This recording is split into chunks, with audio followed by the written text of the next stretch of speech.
Est-ce qu'on te connaît Colombien, yo arrêté dans le cadre de Jovenel Moïse, yo te dans l'armée colombienne? En tout cas, le gouvernement colombien a réagi et yo dit yo pas dans sitirance parce que Interpol te demande yo pour yo collaborer, yo même yo dit yo pas dans jouette, y a bay tout support possible pour lumière qui arrive faite dans le cadre de la mort président Jovenel Moïse là. M'bral permettre de regarder comment ça y est. Yon l'autre bord, gagné premier ministre Laurent Lamotte lui-même qui réagit sous dossier le mort président Jovenel Moïse là, en pile causé parler. Qui ça Laurent Lamotte dit dans dossier ça?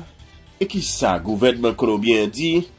Entendez, ancien premier ministre tête Caléa, Laurent Lamotte. Ce qui a gagné dans un assassinat pareil. Qui a gagné? Est-ce que vous faites confiance aux autorités actuelles, soit les services policiers dirigés par M. Charles ou encore le premier ministre par intérim, M. Joseph, pour faire la lumière?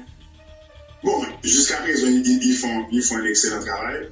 Il y a eu plusieurs arrestations qui ont été faites dans un temps record. La population aussi haïtienne est en colère.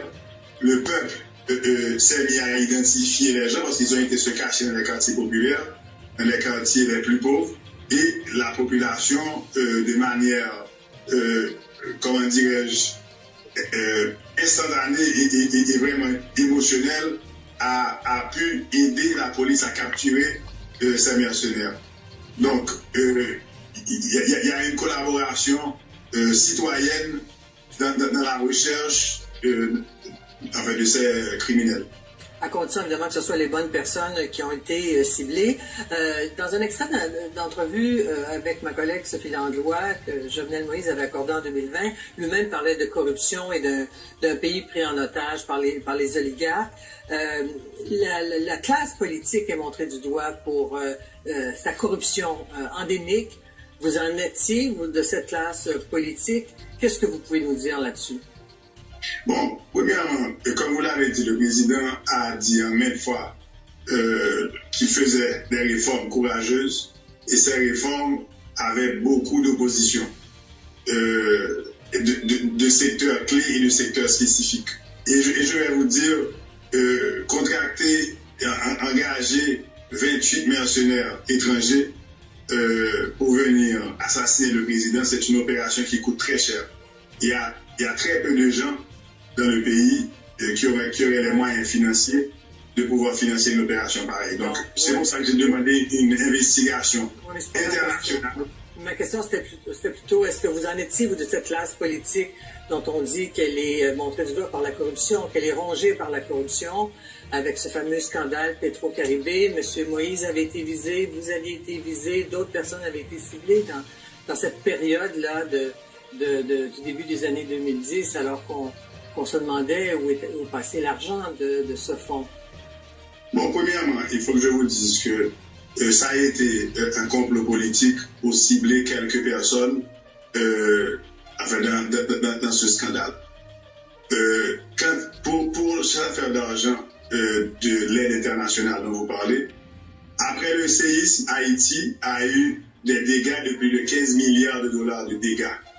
La communauté internationale avait promis à l'époque de venir en aide avec 9 milliards. Et de ces 9 milliards, il n'y a que 4 milliards qui ont été alloués à Haïti. De ces 4 milliards, il n'y a que 1% qui est passé par le gouvernement haïtien. Le reste est passé par les gouvernements étrangers et par les gouvernements à travers les agences d'aide au développement. Donc le gouvernement haïtien s'est retrouvé avec seulement 1% de cette aide. Le fonds Petro-Caribé, c'est un fonds qui avait en 10 ans 1,8 milliard de dollars, donc en moyenne 180 millions de dollars par an, donc nettement inférieur au montant nécessaire pour venir en aide à une population qui aurait subi une catastrophe de proportion majeure comme le séisme de 2010. Alors, en fait, vous dites que la classe politique haïtienne à ce moment-là n'a pas elle-même détourné ces milliards de dollars. Il y a tout un mouvement de jeunes protestataires. La jeunesse haïtienne se lève contre la classe politique qui a fait des ratés depuis le tremblement de terre, alléguant justement que des milliards de dollars ont été détournés, que les milliards n'ont pas été investis pour faire les projets de développement tels que ça avait été promis. Bon, je pense qu'on est en 2021 quand même maintenant. Et ça, ce serait très facile d'avoir une investigation, de tracer l'argent pour retrouver des milliards de dollars. Parce qu'avec les banques, avec les KYC, avec les enquêtes internationales, ce serait très facile de retrouver ces montants. Donc ça a été, comme je vous dis, un complot politique commandité et bien monté. Et le président Jovenel Moïse a été aussi victime de ce complot. Donc c'est exactement ce qu'il disait quand il y a eu ce coup d'État. Il y a beaucoup de gens qui n'ont pas cru qu'il était victime d'un coup d'État. Quand il dénonçait qu'il y avait des oligarques qui voulaient l'assassiner, personne ne l'a pris au sérieux, jusqu'à ce que, hier, à 2h du matin, eh bien, on a tous vu, le monde entier a constaté que ces gens étaient sérieux dans leur complot. Ouais. Vous les connaissez, ces oligarques? On parle d'une dizaine de familles en Haïti. Vous les connaissez, ces oligarques qui... C'est-à-dire que... Vous les connaissez, ces gens-là, qui s'enrichissent au détriment de la population? Vous les connaissez, ces gens-là, puisque vous avez été Premier ministre et que vous avez été ministre des Affaires étrangères et que vous aviez, je pense, vous-même la responsabilité de gérer des fonds de l'État pendant quelques années? Bien sûr, j'étais Premier ministre, donc la fonction elle-même du Premier ministre, c'est de coordonner l'action gouvernementale. Et si c'est pour connaître, tout le monde connaît, Haïti est un petit pays, tout le monde se connaît, mais pour les besoins de l'enquête, j'aurais préféré, et c'est pour ça que j'ai demandé une enquête internationale pour cibler et pour trouver les commanditaires de ce crime crapuleux qu'est l'assassinat du président Jovenel Moïse. Vous-même, vous avez quitté le pouvoir alors que la population descendait dans la rue. Aujourd'hui, vous avez souhaité prendre la parole, justement, depuis Miami. Est-ce que vous pensez à un nouvel engagement en politique? Est-ce que vous vous positionnez pour revenir en politique et prendre la succession de Jovenel Moïse? Écoutez, je pense que tout Haïtien conscient et conséquent droit au président de quand même dénoncer et de demander une enquête internationale pour ce qui s'est passé. Ce crime, c'est un crime crapuleux et je pense que c'est le devoir citoyen de chaque Haïtien ou de chaque observateur ou quelqu'un qui aime Haïti de quand même crier et dénoncer ce qui s'est passé. Ouais. Quand ceci est totalement inacceptable. Donc moi, c'est ce que je fais. Je ne viens pas pour profiter d'une situation politique pour mes propres intérêts, mais je viens plutôt en aide à Haïti. Parce qu'aujourd'hui, Haïti est très mal vu dans le reste du monde. Haïti est victime, le président d'Haïti a été victime d'un complot de proportion majeure. Donc j'ai jugé que ce soit mon devoir de venir et parler un peu de la situation pour éclairer un peu l'opinion internationale et l'opinion nationale sur ce qui se passe. Vous êtes à Miami, vous vivez à Miami, d'après ce que je comprends. Est-ce que vous comptez rentrer en Haïti pour porter main forte aux autorités? Non, c'est-à-dire que je fais le va-et-vient. Donc je ne suis pas basé, je suis aujourd'hui pour cette entrevue basé à Miami, mais je ne vis pas à Miami. Je fais le va-et-vient entre Miami, Haïti et plusieurs autres pays du monde. Très bien. Il semble que au Conseil de sécurité entre les Nations Unies, on semble reconnaître Claude Joseph comme la personne qui doit assumer les charges du pays dans les prochaines semaines, parce qu'il y a Ariel Henry aussi qui revendique peut-être le pouvoir. C'est lui qui avait été désigné par Jovenel Moïse.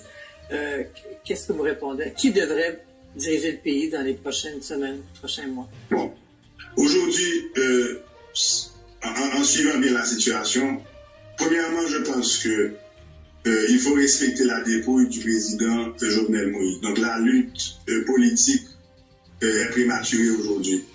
On a un président qui a été lâchement assassiné. Sa femme est encore en condition critique, on essaie de la sauver. Elle a pris quand même 3 balles. Il y a eu déjà une opération chirurgicale qui a été faite. Il y a une deuxième qui se fait aujourd'hui. Donc je pense que la lutte politicienne est prématurée aujourd'hui. Elle est hors de danger, selon vous? Selon les informations que j'ai eues, elle est hors de danger. Mais quand même, les médecins continuent à opérer, à travailler sur son cas. Et on lui souhaite un rétablissement prompt et vraiment la nation le peuple haïtien, chaque haïtien devrait quand même avoir une pensée spéciale pour la première dame aujourd'hui. Alors, M. Laurent Lamothe, ancien premier ministre d'Haïti de 2012 à 2014 depuis Miami. Merci de nous avoir parlé ce soir, M. Lamothe. Évidemment, on est de tout cœur avec le peuple haïtien. On lui souhaite le courage qu'il faut pour traverser cette nouvelle tragédie. Merci. Merci beaucoup. Si le gouvernement colombien décide de participer, nous sûrs et certains ça a facilité lumière faite dans le cadre dossier ça pour nous connaître auteur intellectuel qualité gosse crime ça nous connaît la police t'est présenté assaillant devant la presse pour montrer comment yo et qui qualité matérielle monsieur ça yo te grand main yo mais ça pas suffit vraiment bagay là li était des bagay qui important qui poko déboucher qui c'est auteur intellectuel qualité crime ça en tout temps dame ça lui-même pas qu'à kembe de l'angèle nous suivre comment t'as exprimé nous rencontré avec nos compatriotes non un monde qui est affecté par la mort président Jovenel là le matin la vient là la pleurer et il me dit il faudrait que on parle avec lui dis-moi madame Marie-Laude nous comprenons c'est vrai depuis nouvelle la tombée là nous sentons pas bien. Dis-moi comment ça fait affecter comme ça. J'aime mes frères, mes familles. Si ton famille qui est dans place là, et ça qui t'arrive. Mais je ne pas parler, qui va prouver. Ça fait mal. Jovenel fait bien, il a fait pour nous. Pour ça qu'il aime, mais pas aimer Jovenel. Il n'est pas aimer Jovenel. Allez, en bas, c'est la madame. Et puis, tu me dis, ma femme, ma petite, tu vas pas nous faire du président. Je dis comme ça. Qui président? Eh bien, président, on a tué le monde. Pour qu'on y a, il mourir pour parler de lui-même. Qu'on y a, on dit, mal dans l'île là. Allez, on va me chier devant la porte, ça me merci. Adieu. Mais ça fait mal, oui. Ça fait mal, oui. Des frères, des familles, alors son famille qui est à la plage Jovenel. Aïe, j'arrive. Frère papa. Eh bien, courage. Frère papa, ça fait déjà. Mal. Ça fait mal, nous, ça fait mal. Bagabale, mes frères, mes cousins. Si on même qui est dans la place, c'est ça qui a privé. Mais Jovenel va qu'on fait mal, c'est bien Jovenel va faire. Mais combien Allah Kali, Allah Touye. Mais côté secrétaire, côté you pas mal, you pas Jésus. Ah, l'éternel. Courage, madame. Oui. Aïe. Mais yo dis c'est coupa Jovenel. Demain c'est coupa moun qui fait Jovenel. Mais mon Dieu, oui Jésus de bagaille. Mon Dieu. Jovenel va conduire mal. Jovenel fait bien, oui. Regardez où Jovenel fait dans le pays. Jovenel fait route. Jovenel fait pour le peuple là. Mais on parle de parce que yo Jovenel clair. Yo Jovenel grand pile connaissance. Qu'on y a un pile bagaille qui te caché. Jovenel a mettre le dehors. Mais qu'on y a yo détruit la ville, oui, Jésus. Yo détruit la ville, madame, il dit, même yo détruit, ni madame Jovenel, ni toi, Timon Jovenel, yo. Aïe, ça fait mal, oui. Allez, merci, courage. Ça fait mal, oui, monsieur Jean-Yves. Ça fait mal, oui, au moment que petit, pour un crime que ça passé. Ça sont tranchés, sont douleurs, oui. Aïe, monsieur Jean-Yves, ça fait mal. Ok, courage. Ça fait mal, monsieur Jean-Yves. Population pas suspend chercher tout partout qui côté rejoindre mercenaires. Yo kembe plusieurs déjà et y a continué goumen, y a continué aider la police chercher parce que d'après yo, nèg sa yo pas gen droit quitter pays ya tout autant. Yo pas mettre la patte sur yo. N'a suivre dossier ça de près, nous connaissons dossier qui est extrêmement important. Communauté internationale là, mettez la main, Interpol, toute police, mettez main pour joindre assassin qui veut faire qualité gros acte ça. Nous pas lâcher ou une seconde, n'a continuer Québec informé.